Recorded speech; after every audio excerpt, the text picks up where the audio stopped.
Saúde, amados irmãos, na gloriosa paz do Senhor Jesus, amém?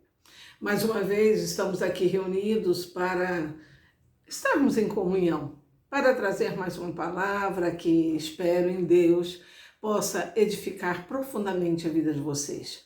Antes de mais nada, quero ministrar a vocês todas as bênçãos nas regiões celestiais em Cristo Jesus, que elas possam chegar até as suas vidas, que elas possam verdadeiramente fazer de vocês mais que vencedores, pessoas saudáveis de corpo, alma e espírito, pessoas que fazem diferença sobre essa terra e sobre a sua geração. Deus abençoe profundamente. Nós estamos trabalhando agora com o nosso canal e se você puder nos ajudar divulgando o nosso canal e também se inscrevendo, dando seu like, fazendo seu comentário, fico profundamente agradecida. Louvado seja Deus. Deus seja engrandecido na tua vida, na minha vida, nas nossas vidas. Hoje quero falar com você a respeito do Salmo 42. É um salmo que o salmista nos mostra, não é? Que essas dores e dores grandes na nossa alma acontece com todos, não é? Todos têm o seu vale, o seu período de sofrimento. O Salmo 42 é um salmo que realmente tem uma poesia muito linda. Eu gostaria de lê-lo na versão, né, da linguagem de hoje, não é? Ele traz algo que tem um versículo que fala muito poderosamente conosco e nos esclarece algo que vai ser praticamente o fundamental desta nossa pregação. O Salmo 42 diz assim: assim como a corça deseja a água do ribeiro, assim também eu quero estar na tua presença, ó Deus. Eu tenho sede de ti, o Deus vivo, quando poderei ir e adorar na tua presença. Choro dia e noite e as lágrimas são o meu alimento. Os meus amigos, os meus inimigos estão sempre me perguntando: onde está o seu Deus? Quando penso no passado, sinto dor no coração. Eu me lembro quando ia com a multidão à casa de Deus, eu guiava o povo e todos iam comigo juntos, felizes, cantando e louvando a Deus. Por que estou tão triste? Por que estou tão aflito? Eu porei a minha esperança em Deus e ainda o louvarei. Ele é o meu Salvador e o meu Deus. O meu coração está profundamente triste, abatido, e por isso eu penso em Deus. Assim como o mar agitado ruge, assim como as águas das cachoeiras desce pelos montes Hermons e Mizar e corre com violência até o rio Jordão, assim são as ondas de tristeza que o Senhor Deus mandou sobre mim. Que Ele me mostre durante o dia o seu amor e assim de noite eu cantarei a sua canção. Uma canção ao Deus que me dá vida. Pergunta a Deus, a minha rocha, por que esqueceste de mim? Por que tenho que viver sofrendo por causa da maldade dos meus inimigos? Até os meus ossos doem quando os meus inimigos me ofendem, perguntando todos os dias: onde está o seu Deus? Por que estou tão triste? Por que estou tão aflito? Eu porei minha esperança em Deus e ainda o louvarei. Ele é o meu Salvador, o meu Deus. Amém? Na linguagem do dia de hoje, é uma das linguagens mais acessíveis, mais simples da palavra de Deus. Mas o versículo Aleluias 7, na parte C, diz: assim são as ondas de tristeza que o Senhor mandou sobre mim. Amados, isso é muito importante nós refletirmos, porque muitas vezes nós pensamos que sofrimentos, perdas, situações, é só Satanás que envia, e está muito enganado. Nós não podemos achar que nós, pessoas que realmente esperamos em Deus, confiamos em Deus, oramos a Deus, vivemos de acordo com os seus princípios, Satanás, ele vai simplesmente ter tanta autonomia sobre nós a ponto de realmente nos entristecer, espoliar, tirar tudo de nós sem que Deus esteja no controle dessa situação. Amados, nós somos aos olhos de Deus como crianças, não é? Crianças muitas vezes levadas, crianças muitas vezes autossuficientes, crianças que muitas vezes se esquecem dos princípios e da vontade de Deus para conosco, e nós nos enveredamos por caminhos os quais podemos nos perder e perder a nossa salvação. Deus, na sua onisciência, na sua onipresença, na sua onipotência, Ele cuida de nós como um pai cuida de um filho, e um pai que ama um filho sabe discipliná-lo. E muitas coisas que às vezes pensamos que essa enfermidade, essa doença, essa perda de emprego, essa falência da empresa, foi Satanás que veio e fez isso comigo. Não, amados.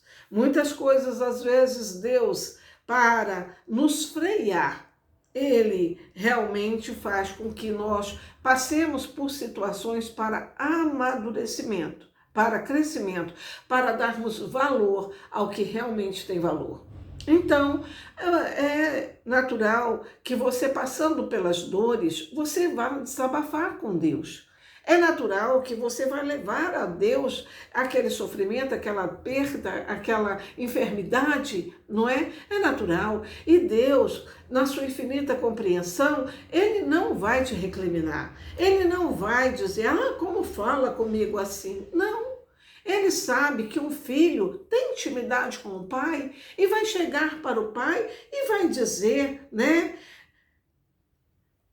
Deus, por que eu tenho andado tão triste? Deus, por que estou oprimido pelos meus inimigos? Deus, por quê? Por que dessa situação? Então, quando você for desabafar com Deus, Deus saberá te entender na hora da sua dor. Seja honesto, exponha a sua dor a Deus, amém? Porque é o único que vai poder te dar alívio, te dar resposta, te dar realmente solução. Um homem, por mais boa vontade que tenha, ele é limitado. Ele pode te dar um conselho, ele pode realmente falar com você a respeito de o que a palavra diz, mas não testificar tão forte no seu coração quanto Deus e o Espírito Santo falando com você. Amém? Então, você vai até o Senhor e Ele vai saber lidar com esta dor e te dar realmente o bálsamo necessário para a sua cura. Amém? Então, este salmo nos ensina 5 coisas. Veja bem, o salmista diz que quando a nossa alma estiver abatida, né, nós devemos desabafar com Deus, chorar diante de Deus e buscar Deus. Essa é a primeira coisa. A segunda coisa, reafirmar para nós mesmos que Deus nos ama de forma soberana. No início pode até não fazer sentido o que estamos passando, o que perdemos, a situação que vivemos, não é? Mas uma segurança para nós, não é? Quando estamos passando por sofrimentos e desespero, saber que Deus é soberano e Ele sabe o que está fazendo por nós. Quantas pessoas passaram por enfermidades terríveis como câncer, como tantas outras coisas, e na hora daquele sofrimento diz, vou morrer, eu tinha tantos planos, propósitos com a minha vida, não vai dar tempo, e depois é curado. Curado maravilhosamente, seja pela intervenção direta, divina de Deus, seja por tratamentos médicos, cirurgias, remédios, mas é curado. Depois que tem essa experiência com a morte, não é? A pessoa muda radicalmente e dá valor ao que realmente tem valor. Para de ficar guardando tanto as suas coisas e usá-las, percebe que a pessoa mais importante da vida dela é ela mesma. E ela se passa a ser mais compreensiva consigo mesmo, sabendo que a primeira pessoa que deve ser mais amiga de nós mesmos somos nós. Se nós ficamos nos derrotando, se nós ficamos realmente dizendo que nós não temos valor, que nós não temos verdadeiramente capacidade, quem vai nos levantar? Ninguém, não é mesmo? Ninguém põe azeitona na empada de ninguém. Você tem que se reconhecer um servo, um filho de Deus, mais que vencedor em Cristo Jesus, e a despeito do que está passando, é passagem. Mesmo porque, quando nós chegarmos a hora de ouvir a nossa trombeta tocar no céu e formos convocados para estar no trono de Deus, iremos, pois todos estamos aqui de passagem. Amém? Então, nós devemos reafirmar, né, que Deus nos ama de forma soberana. Olha, amados, nós vemos que, aleluias, o Salmo, né, no versículo 7, ele diz, no versículo 7, o Salmo 42, versículo 7, parte C. Quando eu digo C, é a terceira parte, não é, do Salmo, do versículo, já quase ali no finzinho, dizendo, assim são as ondas de tristeza que o Senhor Deus mandou sobre mim. Não foi Satanás. Não foi a inveja, não foi nada disso. Deus mandou essas ondas. Tá certo que essas ondas, quando mandadas sobre alguém que nós amamos tanto, manda sobre ele e reflete em nós, porque nós temos que realmente, pelo nosso amor, pela nossa convivência com aquela pessoa, não é? Sofrer junto com ela aquilo. Mas não é Satanás propriamente que está mandando aquilo, sabe? Deus está disciplinando essa pessoa e nós, por amor a ela, muitas vezes sofremos juntos. Ou Deus está disciplinando a nós mesmos e nós precisamos saber que Deus é soberano. Aquilo tem um propósito e certamente que no final do túnel, ao vermos a luz, veremos também um crescimento em nós. Amém? Glória a Deus. Então, essas ondas não é um mar por si só que joga sobre nós. Não, elas são enviadas por Deus. Assim diz o Salmo, não é não? E também diz que o mesmo Deus que manda essas ondas de tristeza, ondas tão fortes sobre nós, é o mesmo Deus que derrama a sua misericórdia e amor sobre nós. É o mesmo Deus que pode fazer a ferida e também nos dar a cura. Amém? Então é muito importante você ver a soberania e a misericórdia de Deus na hora do sofrimento.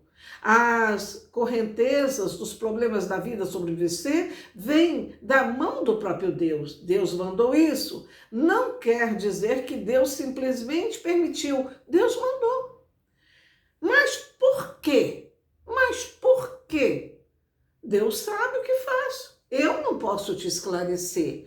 No momento talvez você não saiba, mas amanhã você mesmo vai testemunhar e dizer o porquê. Não é não?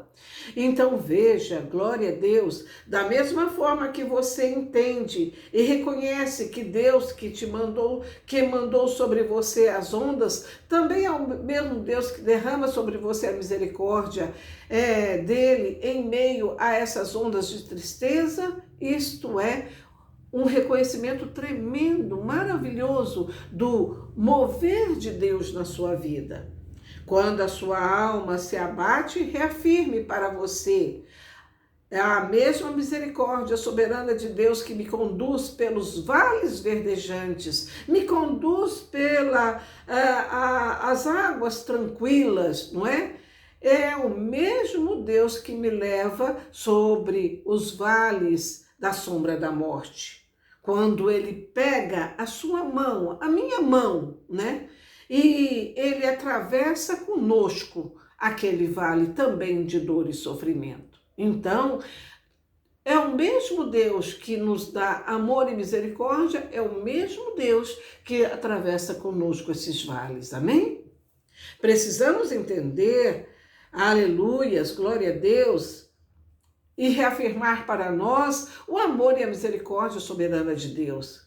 Quem não aprende a dizer para a sua própria alma, ó minha alma, o mesmo Deus que nos manda essas tormentas é o Deus que não para de derramar sobre nós o seu amor e misericórdia.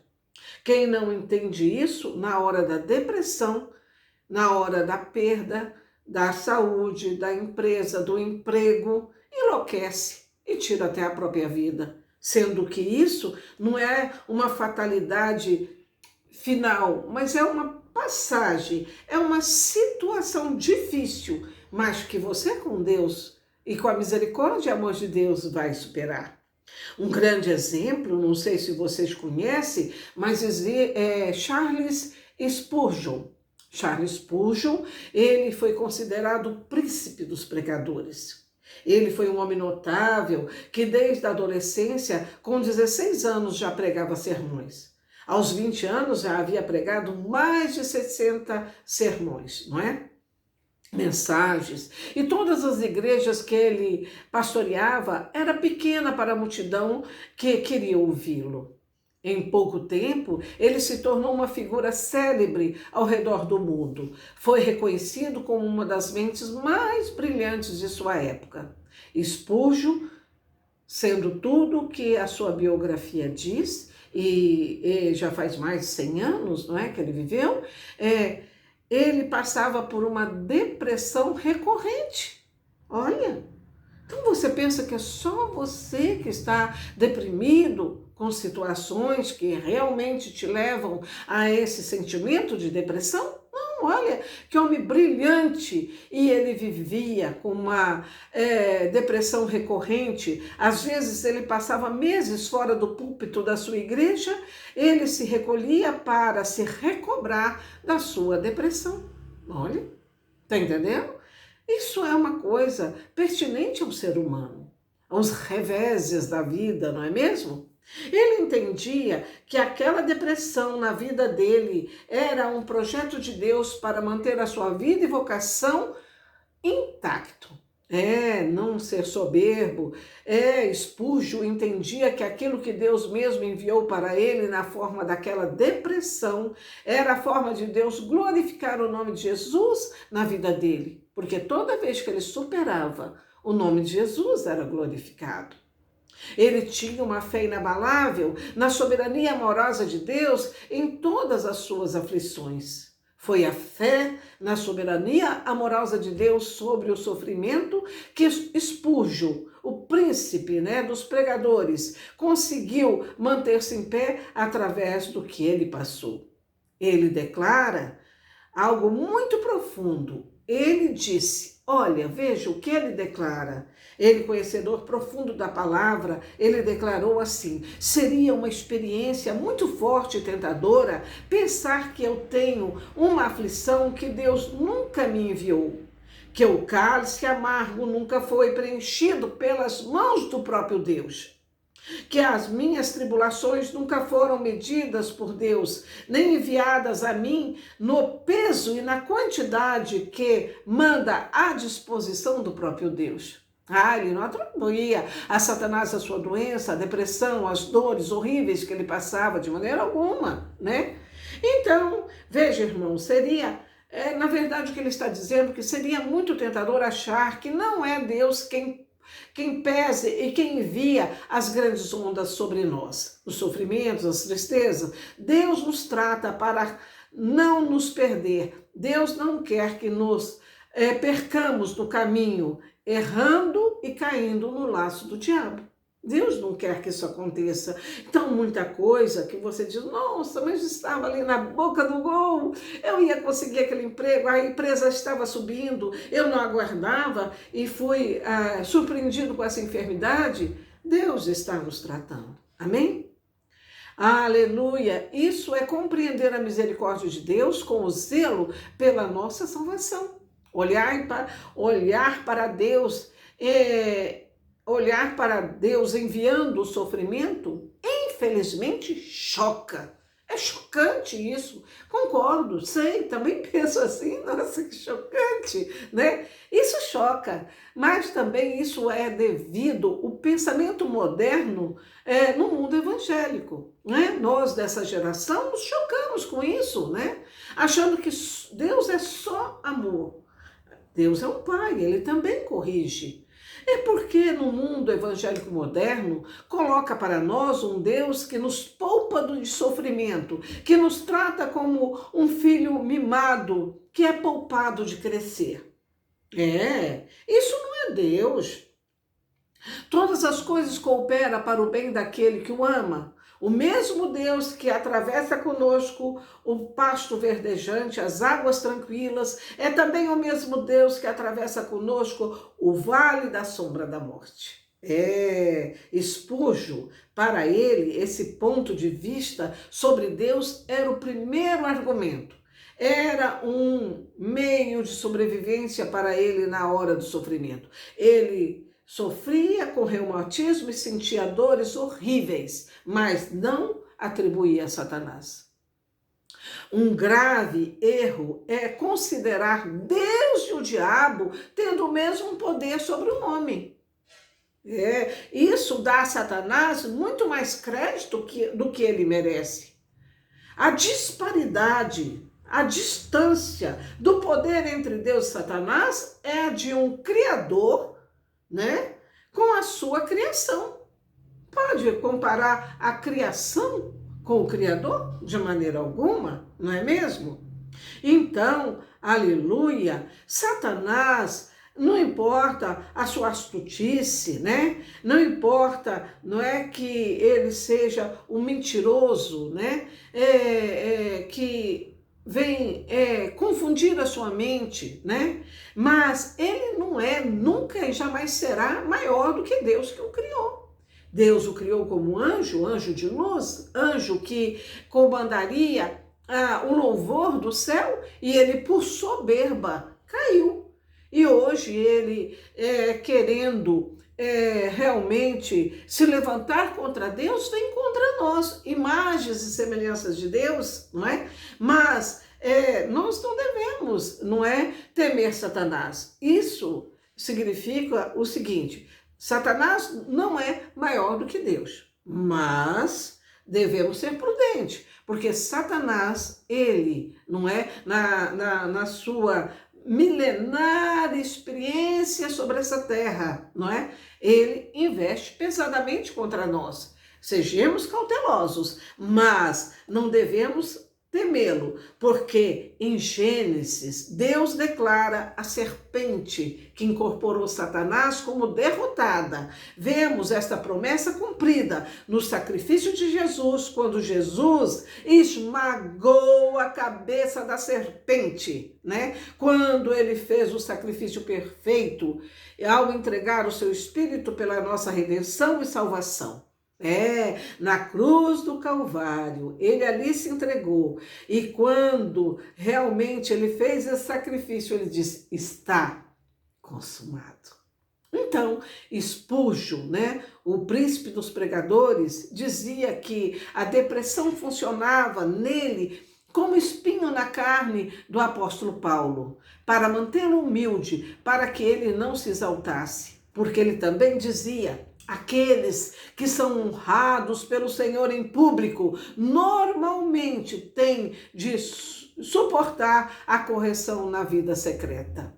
Essa é a maneira como Spurgeon via Deus. Me honra publicamente, ele dizia. Eu sou pregador para multidões, para milhares e milhares de pessoas. Deus me honra em público. Então, para Deus me manter humilde no meu lugar, em secreto Deus me aflige.